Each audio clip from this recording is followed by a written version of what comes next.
Donc là, il faut qu'on accepte. Alors, bonsoir pour ceux qui nous regarderont en replay. Donc, on se retrouve ce soir autour de la vaste question des règles et des limites. C'est vrai, j'ai pas proposé aux participantes de me partager dans le chat l'âge de vos enfants, parce qu'en fait, ça me permet d'essayer de moduler un petit peu mon propos, parce que la question des règles et des limites avec des bambins de 2 ans et demi ou avec des adolescents de 15 ans, c'est pas tout à fait la même chose. Je veux bien que vous me notiez l'âge de vos enfants et je vais, quand ça apparaîtra, je pourrai les lire. Je vais commencer par me présenter très rapidement pour que vous sachiez un petit peu qui c'est qui va tchatcher pendant 1 heure, que ce soit en direct ou en replay. Donc moi, Marion Launay, mes étiquettes sont consultante en parentalité et formatrice. Concrètement, ça veut dire que j'anime des groupes de parents, des groupes de professionnels de l'enfance, donc petite enfance, animation, plus rarement enseignement et aide sociale à l'enfance, et des conférences sur toute cette vaste question de la relation aux enfants et les nombreux sujets que ça vient mettre sur notre chemin. En général, on n'en manque pas parce qu'ils grandissent, les défis changent et ça amène toujours tout un tas de nouvelles choses à explorer. C'est ça qui est bien, c'est qu'on ne s'ennuie pas quand on est parent ou quand on est pro de l'enfance. Donc voilà, moi j'ai 2 enfants, j'ai un grand beau-fils qui a 19 ans maintenant et j'ai une fille, Mila, qui a 12 ans, bientôt 13. Donc voilà, je suis un peu sortie de la période des premières années, mais je m'en souviens très bien, elles m'ont marquée en fait. Euh, et donc ce soir, ce que je vais essayer de faire, c'est de tenter de relever le défi, d'aborder avec vous cette question des règles et des limites en 1 heure. Et c'est ça qui est un défi parce que je pense qu'on pourrait tenir un séminaire d'à peu près 15 jours sur le sujet. C'est un très vaste sujet et justement pour moi, il est lié à de très nombreux autres en fait. J'aime beaucoup partager cette image. Pour moi, le sujet des règles et des limites, c'est un peu comme si c'était une pelote emmêlée avec plein de ficelles de couleurs différentes. Et les couleurs, ce sont un petit peu tous les thèmes qui viennent s'entremêler dans ce qu'on appelle le sujet des règles et des limites. Mais en fait, quand on parle de règles et de limites, on va parler d'émotions, on va parler de besoins, on va parler d'apprentissage. Et en fait, c'est un sujet qui en contient tout un tas d'autres. Et c'est ça qui fait qu'on pourrait en fait tenir un séminaire de 15 jours très facilement là-dessus et que c'est pas évident d'en parler en peu de temps parce que c'est pas aussi simple que mon enfant fait ça, je réponds ça ou je fais ça en retour et la situation est réglée. Mais ça, vous le savez, sinon vous seriez pas là, mais écoutez. Donc voilà, c'est en général un sujet ou un sujet millefeuille si on veut, à sous-couche. Je trouve que c'est un sujet, de mon point de vue, qui arrive généralement quand nos enfants commencent à se déplacer.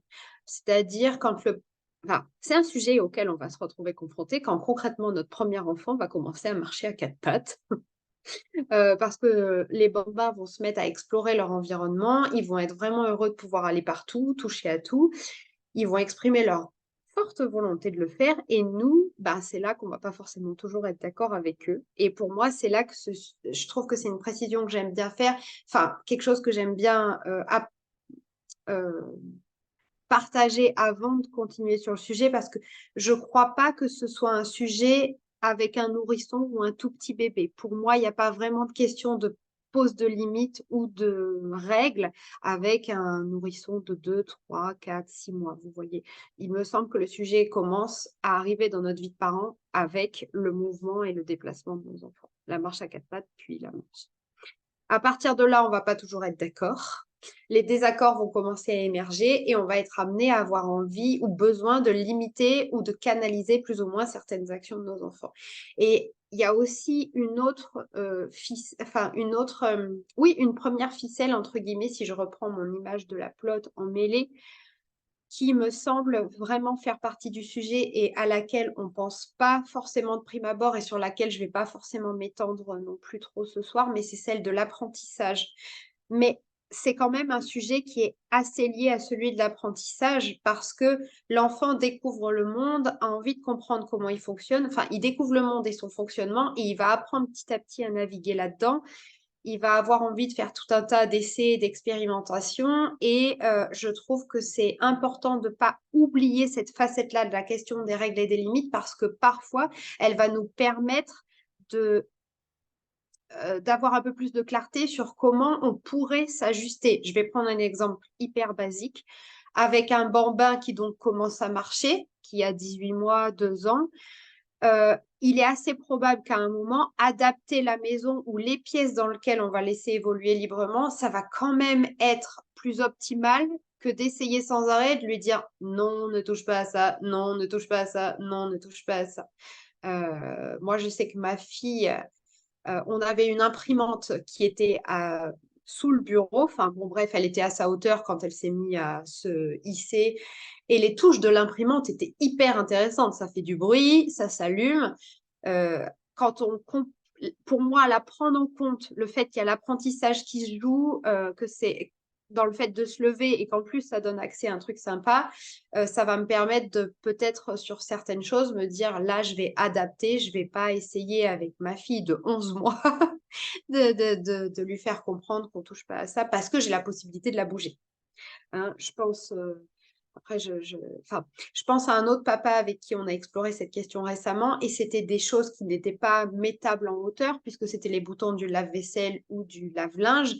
Et donc là, on a trouvé une autre astuce parce que ce n'est pas déplaçable, mais l'idée, ça a été aussi de prendre en compte ce besoin d'apprentissage et donc d'inclure l'enfant. C'est-à-dire que ça va beaucoup mieux sur cette question-là depuis que lui et sa compagne, à chaque fois qu'ils mettent en route le lave-vaisselle ou le lave-linge, en fait, ils incluent leur fils. C'est leur fils qui appuie sur les boutons, mais avec eux. Puis dès qu'ils prennent l'ascenseur, tout ça, ils essayent en fait de prendre en compte l'intérêt, le besoin d'apprentissage sur cet aspect-là, d'y répondre, et c'est comme ça que la situation devient un peu moins problématique. Vous voyez ce que je veux dire? Enfin, prendre en compte cette question de l'apprentissage dans la question des règles et des limites. Ok, deux petites choses que j'aime bien poser avant de rentrer un peu plus dans le vif du sujet. Donc ce soir, il y a des enfants de 18 mois et 3 ans et demi, bien avec les exemples que je viens d'évoquer, 6 et 8, un peu plus grands, et des enfants adultes, mais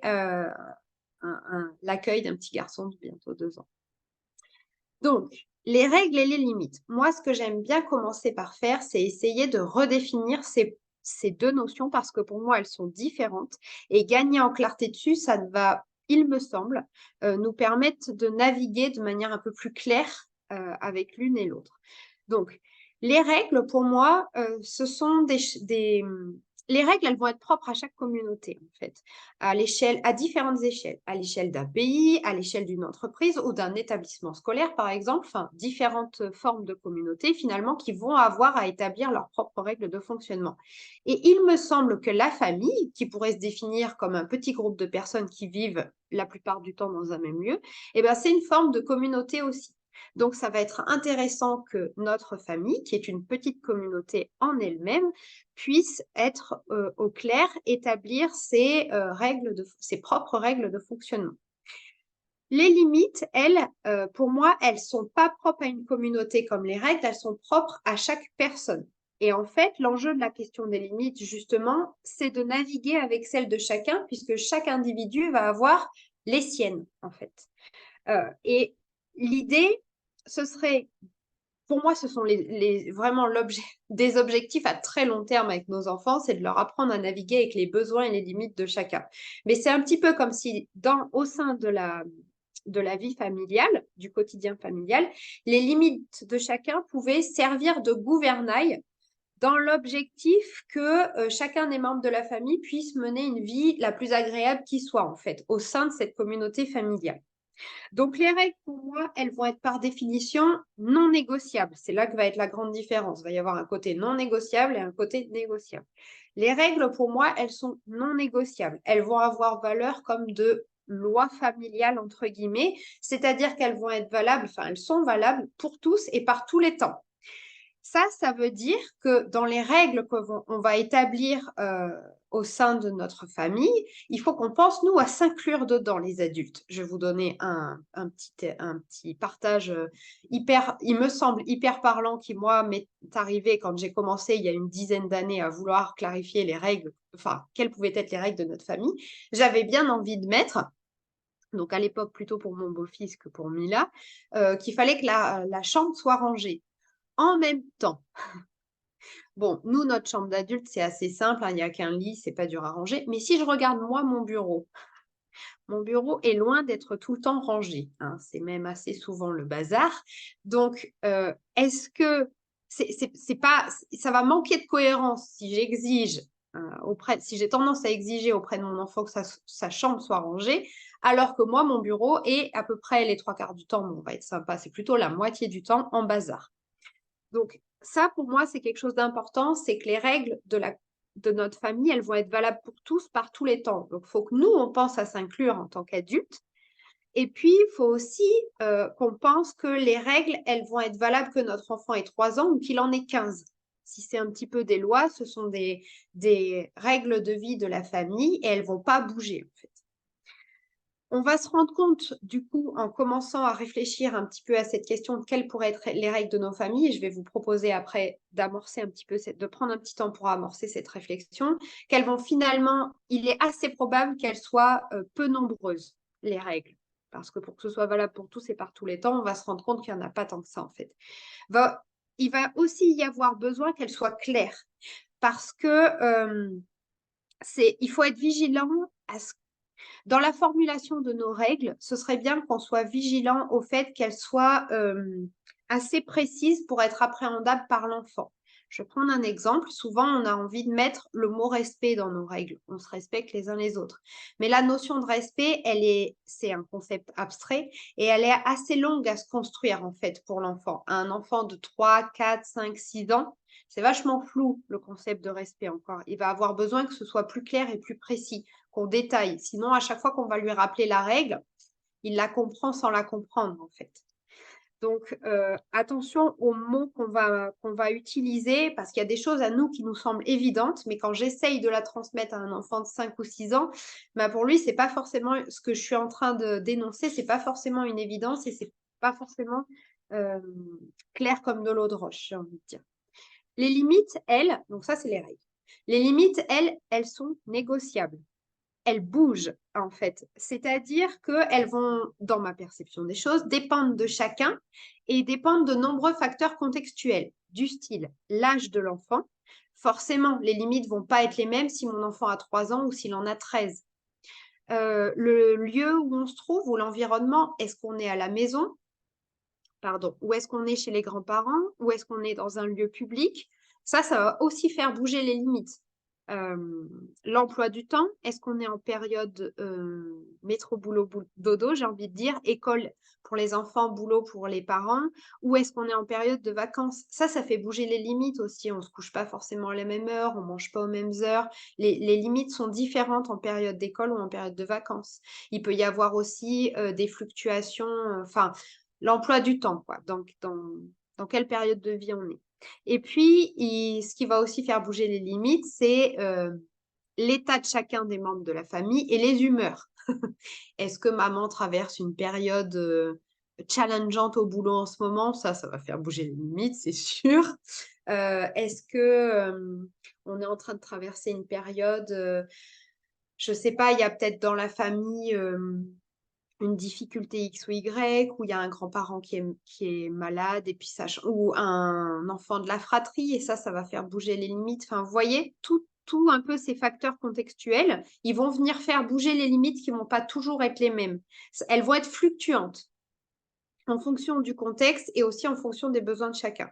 Donc, naviguer avec les limites, c'est un peu comme essayer de chercher sans arrêt des compromis pardon, je suis sur la fin d'un rhume, des compromis qui vont être acceptables pour tous, une forme de juste milieu entre tes besoins, mes besoins, tes limites, mes limites, et le contexte dans lequel on se trouve.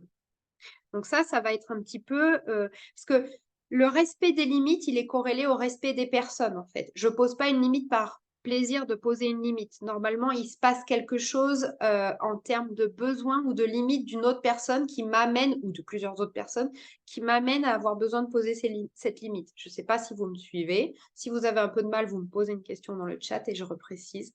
Mais pour moi, ça va vraiment être la différence entre les deux.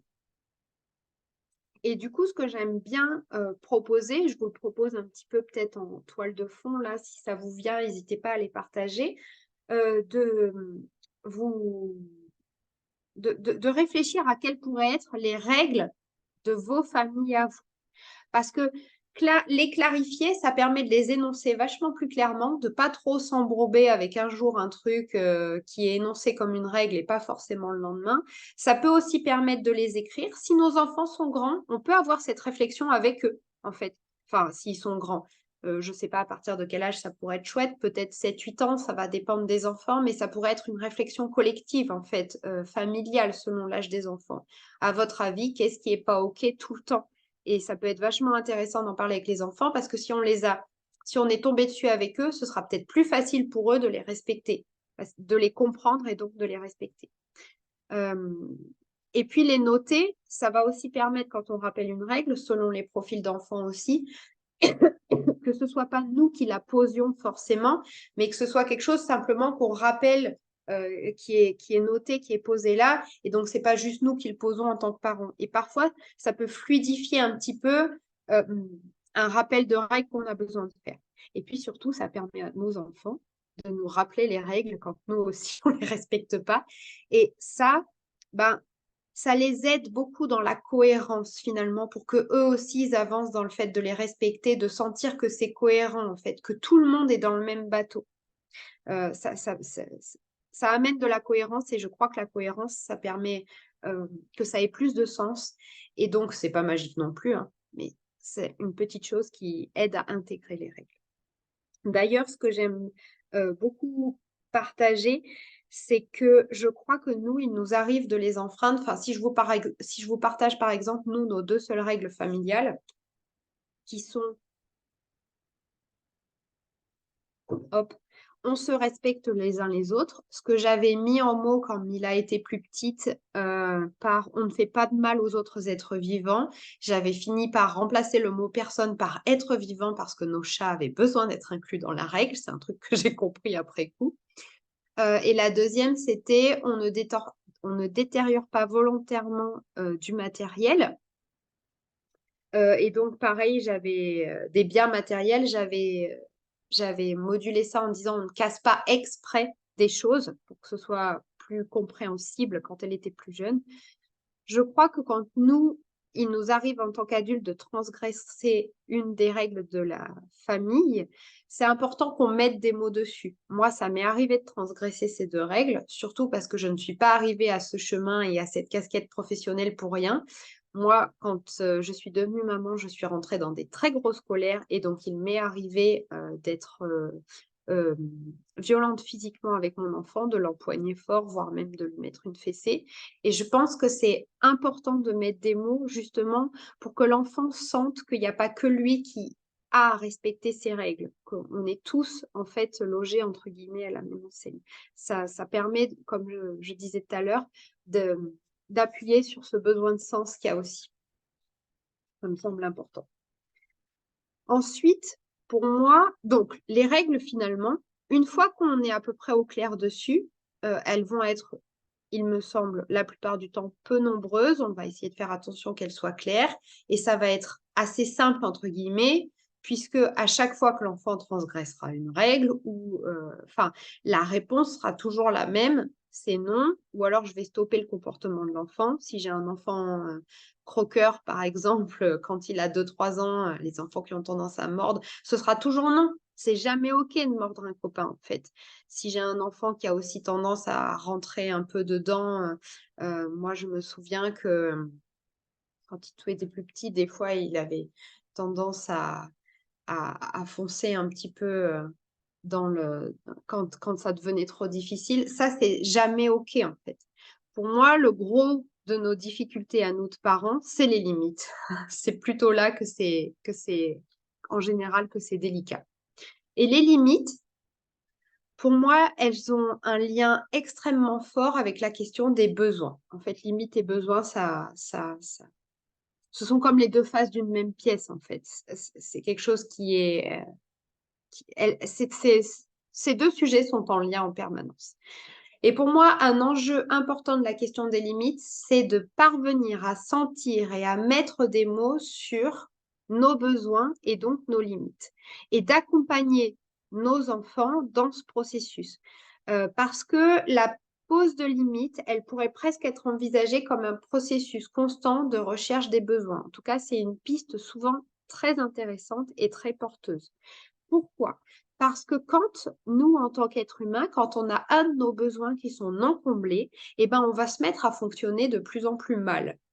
Et les enfants vont être encore plus sensibles à cette mécanique que nous. Déjà, nous, on y est sensibles, mais les enfants, eux, c'est plus, plus, plus. Donc, quand ils ont un besoin qui va être non comblé, ça va avoir tendance à... Enfin, ça va avoir tendance, ça va générer des tensions, ça va être source de tensions. Ces tensions, elles vont éloigner l'enfant, de son point d'équilibre. Le point d'équilibre, c'est cet endroit où finalement on est un peu à notre plein, en fonctionnement optimal en tant qu'être humain. Quand on est à notre point d'équilibre, on est naturellement plutôt joyeux, coopératif et aimant. C'est quand c'est facile de fonctionner avec nous, quoi. C'est les jours où ça va bien. Alors, quand j'ai un besoin non comblé, ça va générer des tensions et ça va m'éloigner du point d'équilibre, de mon point d'équilibre, et ça va avoir tendance forcément à induire deux choses qui vont être des comportements désordonnés ou des manifestations émotionnelles. Parce que les manifestations émotionnelles, quand on parle de pose de limite, ne sont jamais bien loin, hein. Elles sont dans la marmite aussi. Je vais essayer de prendre un exemple.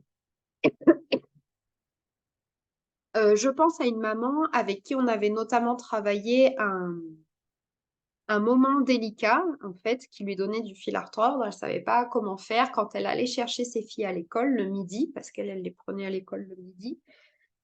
En fait, le trajet du retour de l'école, il était dur. Ça criait, ça se bagarrait, alors c'est peut-être pas s'insulter, mais ça se bagarrait en se disant des petits mots pas forcément très doux dans la voiture. Pourtant, à la maison, le repas, il était chaud, il n'y avait plus qu'à se mettre à table, mais ce temps du trajet, elle avait beau s'énerver, enfin, il n'y avait pas grand-chose qui fonctionnait. Et en fait, ce qu'elle a fini par comprendre, c'est que ses filles avaient faim, enfin, trop faim, en fait, quand elles sortaient à 11h30. Et donc, que si elle essayait de prendre en compte ce besoin en arrivant avec une pomme, je sais pas moi, une petite compote, un bout de pain, et ben comme par hasard, entre guillemets, le trajet retour était beaucoup moins bruyant, intense. Enfin, elles étaient quand même pas forcément pompées up, ces deux filles, parce qu'elles étaient fatiguées par la matinée d'école, mais c'était moins violent en fait. Enfin, il y avait moins de chamailleries, de cris et compagnie, parce que le besoin était pris en compte.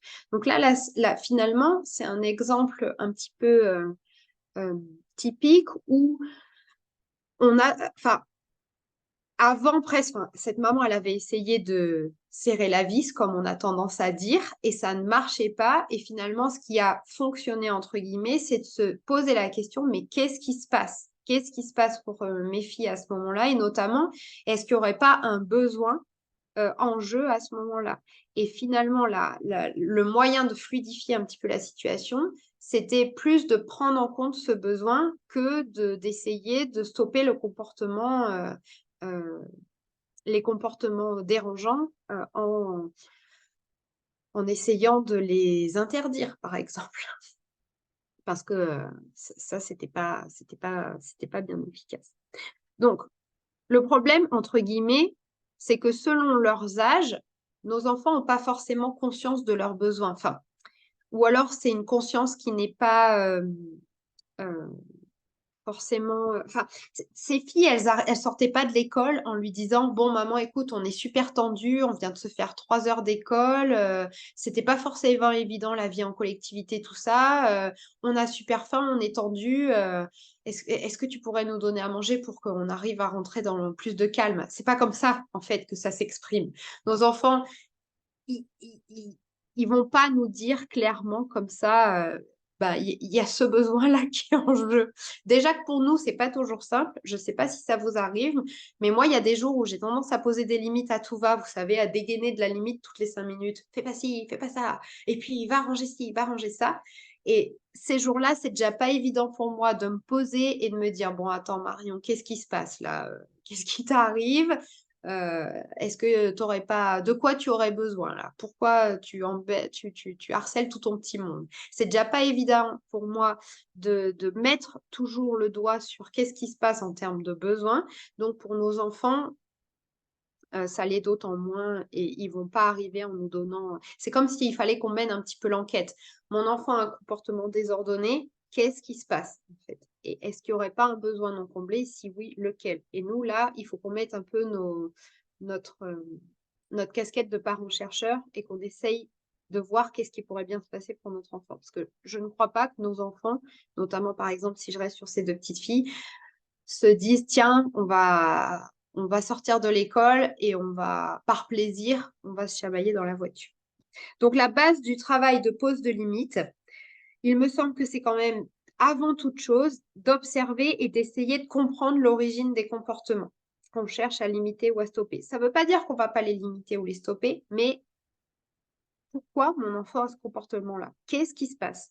Que signifie ce comportement inapproprié que j'ai besoin de limiter, voire de stopper? Et est-ce qu'il n'y aurait pas un besoin non comblé derrière? Parce que si jamais je touche du doigt le besoin, et ben tout d'un coup, ça ouvre le champ des possibles sur comment je vais pouvoir interagir avec la situation et trouver potentiellement, j'aime pas le mot solution parce que ça fait un peu recette magique et en matière de parentalité, il me semble que c'est important de faire le deuil de la recette magique. Je crois elle n'existe quasiment jamais. C'est toujours beaucoup plus complexe que ça. Mais ça va ouvrir le champ des possibles, en fait. Si je touche du doigt, si je touche du doigt quel est le besoin en jeu pour mon enfant, et ben, il y a des chances que j'arrive à me dire, ah, peut-être je pourrais faire ça, ou peut-être je pourrais essayer ça. Et que tout d'un coup, ça me permette de trouver des pistes à tenter pour interagir avec la situation. Quand je parle de besoins, en fait, notamment de besoins physiologiques, je parle de quoi? Je vais parler évidemment de boire et manger. Je vais parler aussi de dormir. Gros sujet celui-là, hein. Je vais parler d'éliminer, bah, parce que ça, c'est souvent des choses, avec les pros de la petite enfance, par exemple, ou avec des mamans de très jeunes enfants qui, là, je parle pas du côté enfant, mais ça me fait penser à des pros de la petite enfance ou des mamans qui, au bout d'un moment, se rendent compte elles se tendent, elles deviennent, plus, irritables et en fait, elles ont envie d'aller faire pipi, hein. Mais il y a aussi le besoin pour nos enfants de présence et d'attention. Il y a beaucoup de comportements inappropriés, désordonnés qui sont des, tentatives d'attirer l'attention. Ça arrive quand même assez fréquemment. Le besoin de faire ensemble, le besoin de bouger et puis, le besoin de découvrir, explorer, apprendre, jouer, tout ça, c'est un petit peu, plus ou moins la même chose. Donc quand je parle de besoins, rapidement, il y en a beaucoup plus, mais on pourrait déjà penser à cela et on pourrait déjà se demander, on pourrait déjà se poser ces premières questions. Mon enfant a un comportement inapproprié, est-ce qu'il n'aurait pas faim ou soif? Est-ce qu'il ne serait pas fatigué? Est-ce qu'il n'aurait pas besoin d'aller faire pipi, par exemple? Est-ce qu'il chercherait pas à attirer mon attention parce qu'il a besoin d'attention, par exemple, oui, bah, je viens de le récupérer de l'école. En fait, on rentre à la maison et je sais que c'est compliqué parce que moi, en tant que maman, bah, j'ai peut-être le goûter à préparer ou déjà le repas à penser ou j'ai peut-être ramené du boulot. Mais en attendant, comme mon enfant, je sais pas, il a 6 ans, il m'a pas vu de la journée, bah, lui, il a sûrement un besoin d'attention et qui va pouvoir potentiellement générer des comportements débordants, puisqu'il va chercher à attirer mon attention pour pouvoir avoir un temps de qualité avec moi pour se reconnecter. Est-ce qu'il n'aurait pas besoin qu'on passe un moment ensemble et qu'on fasse quelque chose ensemble, que je recharge un petit peu ses batteries ou son réservoir affectif? Je pense que j'ai parlé du réservoir affectif dans la dernière conférence qu'on a fait au mois de novembre. Est-ce que du coup, il n'aurait pas besoin qu'on passe un petit temps de qualité ensemble pour, essayer de recharger un petit peu? Ou est-ce qu'il n'aurait pas besoin de bouger aussi? Il y a énormément de parents quand ils récupèrent les enfants après l'école, encore une fois, eh bien oui, les enfants, ils ont besoin de bouger et certains parents remarquent que ce qui va fluidifier la soirée, et je suis sûre, ça se trouve parmi vous, il y en a déjà qui le font, qu'aller une demi-heure ou 3/4 d'heure au parc, comme par hasard, entre guillemets, ça va permettre de faire baisser un petit peu la tension chez l'enfant et donc de faire baisser un petit peu, c'est pas miraculeux non plus, hein, mais un petit peu par un petit peu en travaillant sur toutes les facettes, ça permet quand même d'améliorer les choses. Donc de faire baisser un petit peu peut-être le nombre de situations de pause de limite qui vont se passer derrière dans la soirée quand il va falloir aller à la douche, se brosser les dents, manger et tutti quanti, le déroulé du soir. Donc on pourrait déjà voilà, se poser ces questions par rapport à ses premiers besoins. Je pense que si déjà on se pose la question pour tout cela, c'est franchement pas mal. Parce que chez l'être humain, en fait, enfin, chez les enfants, souvent, quand on parle de besoins, on a tendance à parler de manger, boire, dormir, éliminer. Ah, et j'ai oublié le contact physique affectueux. Bon, c'est un peu faire ensemble, mais besoin de câlin. Mais on oublie les besoins relationnels. Quand on check un petit peu, on parle de besoins et on se dit, mais c'est pas possible, bah, je lui ai donné à boire, je lui ai donné à manger, j'ai vérifié sa couche quand c'est un bébé, puis il a fait la sieste. Oui, mais chez l'être humain, les besoins relationnels sont d'ordre physiologique. Donc, en fait, quand j'ai besoin de passer du temps avec ce qu'on appelle ma personne d'attachement principale, ce sont nous les parents. Si je suis en manque un petit peu de cette présence-là, ça va générer autant de tension que si j'ai faim, puisque les besoins relationnels sont aussi importants que les autres. Ils sont d'ordre physiologique, en fait. Ça, on le sait pourquoi. Je vous fais une petite parenthèse vite fait. Parce que au XIIIe siècle, il y a un empereur qui a fait une expérience assez horrible dont on a des traces. Il y a aussi d'autres choses, mais moi j'aime bien parler de celle-là. Frédéric II, en fait, il voulait savoir quelle langue parleraient les bébés s'ils en entendaient aucune. Donc il a fait prendre, je sais plus, 6, 8 bébés, quelque chose comme ça, je me souviens plus du nombre exact, qu'il a confié à des nourrices et à qui il a demandé d'avoir le moins d'interactions possible avec les enfants. C'est-à-dire que les nourrices, elles ont répondu uniquement aux besoins entre guillemets de base, manger, boire, dormir, éliminer. Les enfants étaient soignés, ils étaient nourris et puis ils avaient de quoi dormir, mais il n'y avait aucune interaction relationnelle. Elle ne leur parlait pas et elle devait avoir le moins de lien possible avec eux. Ces bébés, ils sont tous morts en fait. Il y a cette expérience-là et puis il y a aussi ce qu'on appelle l'hospitalisme de Spitz. Je ne vais pas rentrer dans le détail, mais les besoins relationnels chez l'enfant sont aussi importants et ils sont d'ordre physiologique. Et donc, ils vont avoir tendance à entraîner des comportements débordants quand ils ne sont pas comblés parce que c'est un vrai besoin, entre guillemets. En fait, c'est pas juste du luxe pour l'enfant, c'est un vrai besoin. Donc, quand il y a un comportement inapproprié, qu'on a souvent envie de limiter ou de stopper, ça peut en tout cas souvent être le signe qu'il y a une souffrance qui est ressentie. En tout cas, il y a un truc qui ne va pas. Les enfants n'ont pas des comportements inappropriés par plaisir. Donc, la réponse, parfois, elle va plus se trouver dans la prise en compte du besoin si on arrive à le toucher du doigt, ou alors dans sa mise en mots. Parce que parfois, je ne peux pas y répondre, mais je peux dire à mon enfant que je comprends ce qui se passe pour lui, en tout cas que j'ai compris. Et ça, peut-être, ça fera baisser déjà un petit peu le niveau de tension. Je vais essayer de prendre un exemple. Quel exemple je vais pouvoir essayer de prendre? Mon enfant voudrait, par exemple, ne pas aller à l'école le matin. Ça arrive souvent, il y a pas mal d'enfants. Enfin, c'est un problème qu'on rencontre fréquemment en tout cas. C'est pas miraculeux, mais pour mon enfant, ça va être différent si à un moment je mets des mots là-dessus avec lui et que je le comprends. Bah oui, je sais. Ça veut pas dire qu'il va pas y aller, il va y aller quand même, mais ça va quand même être différent pour lui dans le vécu euh, au moment d'y aller si je reconnais ce qui se passe pour lui. Ah oui, je sais, c'est difficile pour toi. T'as vraiment pas envie d'y aller ce matin, tu voudrais rester à la maison. C'est pas pour ça qu'il va pas y aller. Mais ça peut faire un chouïa baisser le niveau de tension qu'il ressent, déjà qu'on reconnaisse ce qui se passe pour lui. Donc, si je touche du doigt le besoin, parfois je peux pas le combler, mais je peux mettre des mots, en fait. Et mon enfant, il va se sentir compris, même si il va y aller quand même, au moins, il va sentir un petit peu cette compréhension qu'on a. Est-ce que ça va? Est-ce que vous avez des questions? Vous me dites, hein, moi je déroule mon fil. toute seule de mon côté. Mais si vous avez des questions, vous les écrivez dans le chat, comme ça je m'arrête, je précise. Il y a aussi quelque chose que je trouve intéressant quand on parle des limites, c'est que pour moi, être en réflexion, se poser des questions sur ce sujet-là, en fait, l'explorer, ça me semble aussi permettre de nous questionner sur ce que j'appelle nos limites de principe, en fait. C'est-à-dire que, je voulais dire, pour moi, l'enjeu des limites, il est lié aux besoins de chacun et donc aux limites de chacun. Et l'enjeu, c'est de trouver un juste milieu pour que tout le monde se sente pris en compte et se sente euh, c'est pas important le mot, mais sente que il a sa place dans le compromis qu'on va trouver, en fait. Donc, pour moi, c'est ça, l'enjeu des limites, il est lié l'objectif, c'est ça. Et ce que j'appelle nos limites de principe, c'est celles dont on s'aperçoit quand on se questionne, pardon, qu'il n'y a pas grand-chose derrière. C'est-à-dire il n'y a pas un besoin, en fait, ni le nôtre, ni celui de l'enfant, et il n'y a pas de valeur non plus derrière. Je vais essayer de prendre un exemple.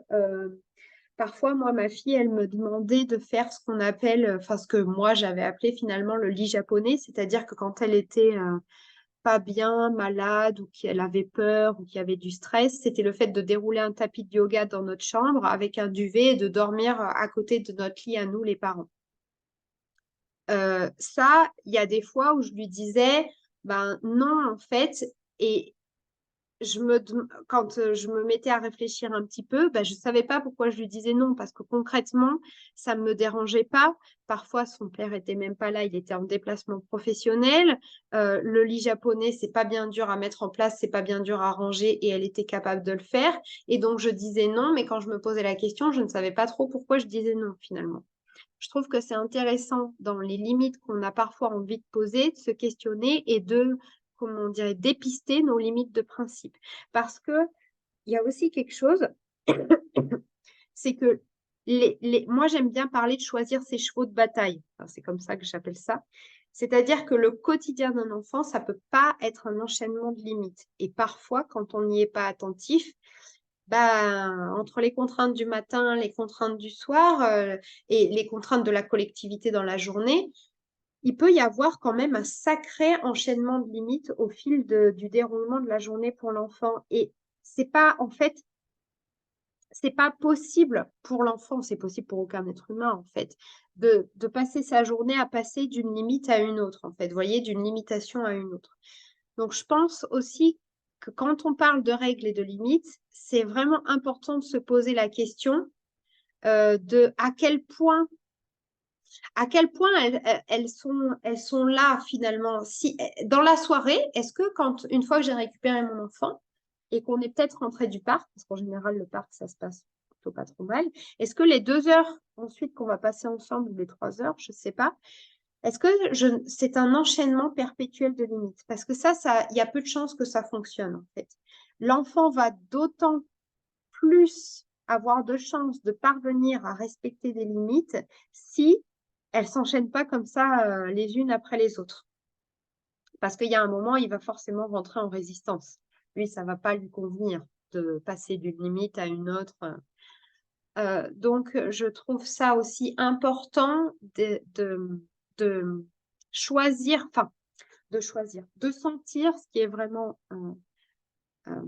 important, essentiel. Et donc, si on peut parvenir à démasquer nos limites de principe, celles qui finalement n'ont pas tant de corps, vous voyez, de densité que ça, et quand on se pose la question, en fait, on ne sait même pas trop pourquoi on limite. Enfin, sur ce sujet-là, on limite. Ça nous permet d'en enlever une partie et donc potentiellement peut-être de fluidifier ce qui va se passer dans la journée. Il y avait aussi les saucisses à la crème au chocolat. Une fois, Mila me demande est-ce que je peux tremper mes saucisses dans la crème au chocolat? Et de prime abord, j'ai répondu non, en fait. Les saucisses, ça ne se mange pas dans la crème au chocolat. Et puis après, je me suis posé la question et je me suis dit mais pourquoi en fait? La seule chose qui était importante pour moi et que j'ai précisé, c'est que sur ce coup-là, je ne finirais pas son assiette. parce que moi, ça me tentait pas de manger des saucisses au chocolat, mais que c'était OK qu'elle tente et ça lui a convenu, ma foi. Elle a mangé le dessert en même temps que le repas et ça a roulé, en fait, contrairement à ce que j'aurais pu penser. Donc c'est ça un petit peu nos limites de principe. Des fois, on dit non, mais pourquoi on dit non? Est-ce qu'il y a un besoin ou est-ce qu'il y a une valeur en jeu? Ou est-ce que finalement, on dit non parce que c'est un automatisme? Ça, c'est intéressant de toucher du doigt aussi quels sont peut-être les noms qu'on dit de manière plus ou moins automatique, alors que là, peut-être, ça pourrait être un moment justement où il n'y en a pas et qui permettrait d'en poser un derrière qui est important euh, de manière encore plus impactante parce qu'il sera potentiellement mieux entendu si ça ne fait pas déjà une accumulation avant d'autres limitations. Bonsoir Julie. Et pour finir, parce qu'une heure ça passe vite, il y a une chose aussi que je trouve importante à préciser, c'est dans le lien entre limite et émotion. Parce que souvent, nous les parents, on a l'impression que le fait qu'il y ait une manifestation émotionnelle, donc en gros que l'enfant soit pas content, qu'il crie, qu'il pleure ou quelque chose comme ça, c'est qu'on a raté un truc dans notre pose de limite. Mais suite à un rappel de règles, non, on mord pas les copains. Ben non, on tape pas en fait. C'est pas OK, tu sais, chez nous, on tape pas, on se tape pas. Ou à une pose de limite, qu'est-ce que ça pourrait être une pose de limite des fois quand je suis dans le moment où j'aurais besoin d'exemples, c'est là que j'ai du mal à les trouver, ce qui est dingue quand même.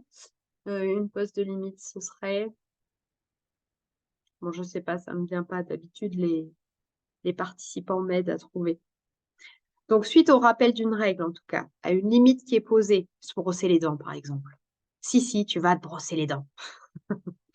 Ou à un non clair et honnête dit avec délicatesse, parce que ce qu'on va essayer de faire, c'est de dire nos noms sans les beugler. Je sais, c'est pas toujours facile, mais on va essayer de dire non avec délicatesse. Bah, ce qui se passe, c'est que chez l'enfant, il va y avoir une déception plus ou moins grande. L'enfant, forcément, il va être triste, il va être déçu, il va être frustré, il va être en colère et il va y avoir une manifestation émotionnelle qui est suscitée par le rappel de règles, la pose de limite. Ouais, ne saute pas dans les flaques d'eau aussi. Tu vas pourrir ta tenue, on est en chemin pour l'école. Tu vas avoir les chaussures trempées, par exemple. L'enfant, il ne va pas être content, en fait. Et ça, c'est pas le signe que la pose de limite est ratée. Je ne sais pas pourquoi, c'est un petit peu comme si de manière inconsciente, nous, en tant que parents, notre objectif, c'était que quand on dise non, on s'attende à ce que notre enfant nous réponde « Oui, maman ». D'accord, maman, avec le sourire. Et ok, je vais faire autre chose. Mais c'est assez peu probable, en fait. Quand on dit non, même à moi, quand on me dit non en tant qu'adulte, je saute pas au plafond, ça me déçoit et puis parfois ça peut même me contrarier. La différence, c'est que moi, je gère, entre guillemets, mes émotions très différemment d'un enfant qui a 2, 3, 4, 5, 6, 7, 8 ans, enfin, et même après, puisque la dernière fois, je vous ai partagé que la maturation du cerveau en matière de gestion émotionnelle, c'est quand même assez long, hein. Ça commence vers entre 5 et 7 ans et ça se termine au début de l'âge adulte, donc ça prend du temps. La différence, c'est ça. Moi aussi, ça me compte. Entendre un non, c'est pas plaisant. Seulement, moi, je vais gérer en fait la contrariété intérieure très différemment d'un enfant. Et l'enfant, il n'est pas ravi, lui, il est plutôt contrarié, il va vivre de la frustration et il va donc traverser une vague émotionnelle. Donc, pose de limite est quasiment tout le temps euh, ça va ensemble, quoi, et quasiment tout le temps égal à manifestation émotionnelle, puisque l'enfant est frustré, il est contrarié, il n'est pas content, donc il va avoir tendance à pleurer ou à être en colère. À ce moment-là, ça ne veut pas du tout dire qu'on s'est foiré en termes de pose de limite, ça veut dire que quand je pose une limite ou je rappelle une règle, la plupart du temps, j'ai aussi de l'écoute des émotions derrière. En fait, c'est un petit peu comme si c'est un petit peu inévitable. Enfin, ça dépend de l'âge de l'enfant et de la limite qu'on a posée. Il y a des petits trucs, parfois aussi, ça ne les gêne pas tant que ça, mais il y en a qui vont être plus ou moins source de frustration. Et ça, je pense à une limite, ne pas crier. Oui, ça dépend où on est. Effectivement, quand on est à la bibliothèque, par exemple, on va essayer de ne pas crier. Quand maman est fatiguée aussi. Après, oui, le volume sonore avec des jeunes enfants, c'est un vrai sujet. Mais en fait, à ce moment-là, on va pas trop avoir, enfin, ce qu'on va avoir à faire, c'est d'accueillir en fait l'émotion qu'il va y avoir. On va maintenir la limite, c'est toujours non, mais inévitablement, il va y avoir une émotion qui s'exprime. Lorsqu'on demande à l'enfant de ranger ou de venir manger, ouais, aussi. Bah, de ranger, en général, il saute pas au plafond, c'est clair, hein. Et venir manger, s'il est en plein jeu, c'est pas évident. Alors, ce qu'on peut faire pour venir manger, c'est prévenir en amont aussi. Le repas va être prêt dans 15 minutes. Le repas va être prêt dans 5 minutes. Comme ça, peut-être qu'avec un peu de chance, l'enfant, petit à petit, se sera mis en condition que bientôt, il va falloir venir manger. Il va être moins surpris d'un coup. Mais il est possible qu'il vienne à table en grognant, en fait, parce que c'est la frustration qui va s'exprimer d'avoir dû arrêter son jeu. Donc nous, on va avoir la plupart du temps, quand on pose une limite, à faire aussi inévitablement plus ou moins, au moins un petit peu d'accueil des émotions. Donc peut-être reformuler. Ouais, pour toi, c'est difficile, tu avais envie de jouer encore, t'avais envie de jouer encore. Et d'avoir à accueillir un petit peu la frustration pour que l'enfant puisse l'évacuer et passer, avoir des chances de passer à autre chose de manière peut-être un peu plus. L'objectif, c'est pas forcément la rapidité, mais un peu plus rapide que si en plus, c'est-à-dire que déjà il est contrarié parce qu'il vient manger.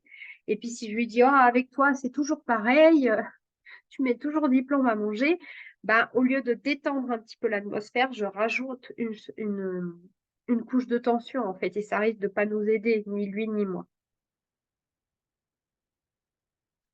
Je pense quoi du laxisme? Je pense que c'est un vaste sujet et qu'en fait, tu vois, il faudrait préciser ce dont on parle quand on parle de laxisme, en fait. Parce que si être laxiste, c'est écouter les émotions de ses enfants, par exemple, je pense que c'est pas du laxisme, en fait. Enfin, moi, j'ai tendance à penser que, en tout cas, c'est le cas pour moi, et il y a beaucoup de parents que je rencontre, on est assez au clair sur ce qu'on ne veut plus reproduire dans nos dynamiques parentales, en fait, dans notre manière d'être parent. Il y a une grande part de parents, notamment ceux qui s'intéressent à la parentalité, entre guillemets, positive, qui sont assez au clair sur le fait qu'il y a des choses qu'ils ne veulent plus utiliser, comme par exemple la fessée ou la gifle. Bon, de toute façon, entre-temps, ça a été interdit. Ou par exemple, ils n'ont pas envie non plus de punir. Ils veulent sortir de tout ça, en fait. Donc, d'une dynamique relationnelle, on pourrait dire de domination-soumission. Donc, ils sont assez au clair sur ce qu'ils ne veulent plus faire, mais par contre, ils sont paumés sur comment faire. C'est assez clair ce qu'ils veulent plus, mais du coup, ils savent plus quoi faire d'autre. Parfois, du coup, quand on est perdu comme ça, on a un petit peu peur, enfin, on ne sait plus quoi faire et on peut avoir tendance à, bah, pardon,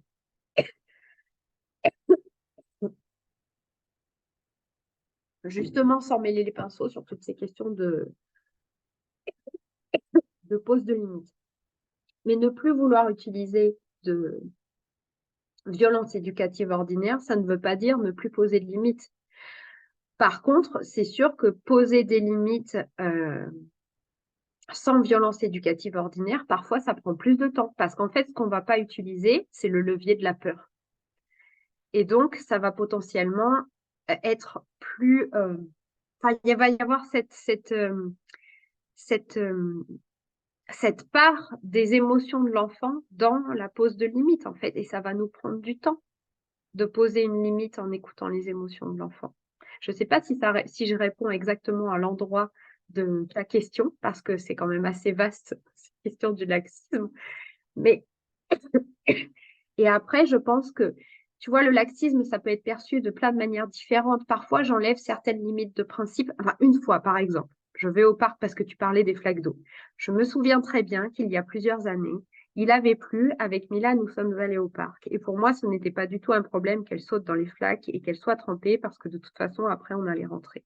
Je pense que ce jour-là, il y a plusieurs parents qui m'ont prouvé, qui ont sûrement dû se dire que j'étais une mère laxiste. Mais il y a d'autres fois aussi où je lui dis non. Là, ce jour-là, on était juste sortis, il avait plu, c'était à peu près sûr qu'elle allait faire ça, c'était OK pour moi. Derrière, on n'allait ni à l'école, ni chez les grands-parents, ni à un rendez-vous chez le médecin, c'était OK. Il y a d'autres fois où ça a été non, parce que le contexte, justement, n'était pas le même.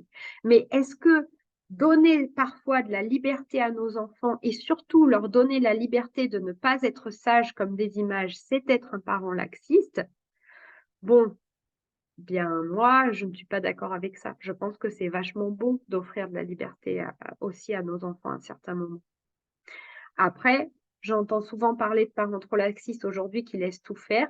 Pour moi, il y a vraiment cette problématique, chez certains d'entre nous de: «Je sais ce que je ne veux plus, donc je ne sais pas quoi faire et donc parfois, bah, je ne fais pas grand-chose parce que je ne sais plus trop quoi faire». Et donc il y a cette question de réapprendre à poser des limites.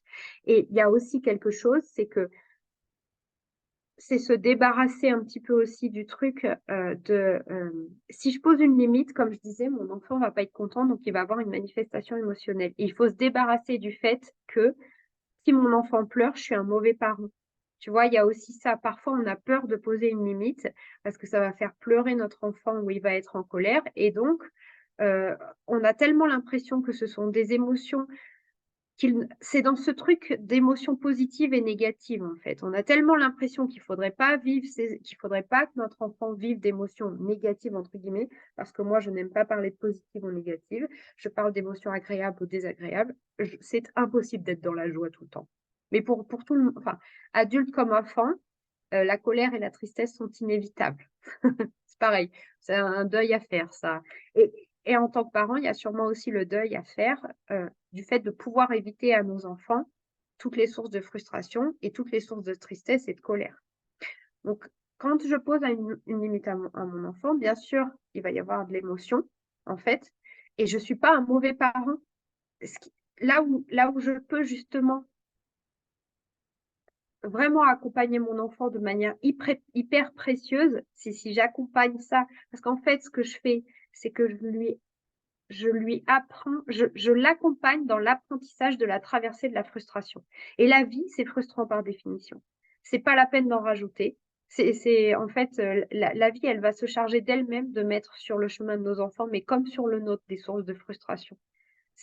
On n'a pas besoin de les lui créer à l'enfant, en fait, et comme à nous-mêmes. La vie est frustrante par définition. Et c'est même un super cadeau que d'être présent dans l'accompagnement de la traversée de ces émotions, entre guillemets, «négatives». Je ne sais pas si j'ai en grande partie répondu à ta question. Pour un petit de 2 ans, est-il judicieux de dire une fois oui, une fois non? Est-ce qu'il peut comprendre que les limites sont élastiques? Moi, je pense, en fait, parce que en fait, c'est même si on voulait essayer qu'elles soient tout le temps pareilles, c'est impossible. Parce que les limites chez nous vont pas être les mêmes que chez les parents. Ça va pas être les mêmes quand l'enfant va chez les grands-parents, c'est pas les mêmes qu'au parc. Enfin, c'est pas possible en fait que les limites soient les mêmes partout. C'est juste une utopie ça, je pense. Et l'enfant apprend très vite à naviguer avec des limites différentes. Oui, il a besoin de sens et de cohérence, donc peut-être qu'on lui explique. Moi, je me souviens qu'il y avait cette question du canapé. Bon, ben, chez nous, c'était OK de monter sur le canapé, de sauter. De toute façon, les chats faisaient aussi leur prise dessus. J'ai envie de dire, il n'était pas assez après le canapé. Par contre, sur le canapé en cuir, de chez, les grands-parents, c'était pas OK. Et en fait, petit à petit, on a expliqué. Le nôtre, il craint rien, celui a mis là il y avait une table basse en verre aussi, chez les grands-parents. Ça, c'est sûr, la table basse en verre, chez nous, on pouvait s'asseoir sur la table basse. Là, c'est sûr, on ne s'assoit pas sur la table basse en verre. On monte pas dessus, on s'assoit pas, on ne pose pas un jouet ou un verre violemment et on explique, en fait. Enfin, alors là, c'est pareil, ne nous noyons pas dans, 10 tonnes d'explications sur la résistance du matériau, le danger et tout ça. Une phrase, 2 phrases, en fait, c'est expliqué assez simplement. Je dis ça parce que mon compagnon avait tendance à vouloir expliquer les choses de manière assez détaillée et il perdait quand même régulièrement les enfants dans ses explications. On n'est pas obligé de rentrer dans un exposé, mais je pense que les enfants, rapidement et plus rapidement qu'on le croit, sont capables de s'adapter à des règles différentes. De toute façon, ils le sentent aussi, à des limites, pardon, différentes. Il y a des choses auxquelles nos enfants s'adaptent, assez, intuitivement, c'est quand on est de bonne humeur ou de mauvaise humeur ou alors quand il y a des tensions dans le couple. Les enfants, tout de suite, ils font un petit peu profil bas, en fait, par exemple. Ils modulent leur comportement. Donc, ils apprennent à moduler un petit peu ce qui est possible et ce qui l'est pas selon comme on disait, selon les éléments de contexte, selon où on est, avec qui on est, est chacun, quelle est l'ambiance, tout ça. Moi, je crois que c'est une utopie de vouloir être, être tout le temps, que ce soit tout le temps la même chose. Je suis d'accord, quand je pose une limite, j'explique pourquoi derrière facilement et je propose une contrepartie. Par exemple, tu ne peux pas jeter les jouets, ça les casse, mais tu peux lancer la balle. Ouais, surtout que jusqu'à un certain âge, proposer une alternative, le fait de détourner l'attention ou une alternative, ça marche très bien. Après, il y a un âge où ça devient plus compliqué parce qu'ils n'oublient pas ce qu'ils voulaient et que ce qu'ils voulaient, c'était vraiment ça et pas l'autre option qu'on leur propose. Donc, on revient sur écouter la frustration que ça, ben non, ce n'est toujours pas possible. Mais parfois, l'alternative, ça marche super bien. On revient sur ce truc de besoin, en fait. Ça veut dire qu'on va proposer une autre option qui prend en compte le besoin. Et donc, potentiellement, ça peut solutionner la situation problématique de pose de limite parce qu'on apporte une autre possibilité, une alternative, en fait, une autre possibilité. Voilà.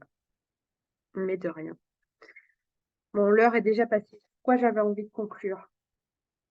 Oui, je voulais rapidement, c'est vrai, après je voulais rapidement dire aussi que parfois le rappel de règles ne fonctionne pas ou le contexte nécessite une action rapide. L'enfant va en frapper un autre ou il va mordre. Quand on sait qu'on a un enfant croqueur, en général, il faut qu'on est sur le qui-vive, on est prêt à arrêter le geste et à intervenir. L'intervention avec notre force physique d'adulte, bien sûr qu'elle est possible. Parfois, elle est même nécessaire, elle est importante, mais on peut le faire, moi, ce que j'appelle avec force et sans violence. Ça va tout changer, en fait. Euh, Est-ce que je t'empoigne et je te dis, ah non, c'est pas possible, je t'ai déjà dit qu'on mordait pas les autres. Bon, voilà, il a 18 mois, c'est un enfant croqueur, ça va passer. Hein. Ou est-ce que effectivement je stoppe le geste en disant ah non, on mord pas, c'est pas OK. Euh, Ça, c'est pas possible. Ça va être très différent en fait. On est en train de stopper le comportement, mais dans deux dynamiques qui sont très différentes. Voilà, voilà, rapidement, parce que de toute façon, voilà. Bah donc merci. Et puis, euh, c'est une mise en bouche sur ce thème, hein. N'hésitez pas à aller plus loin.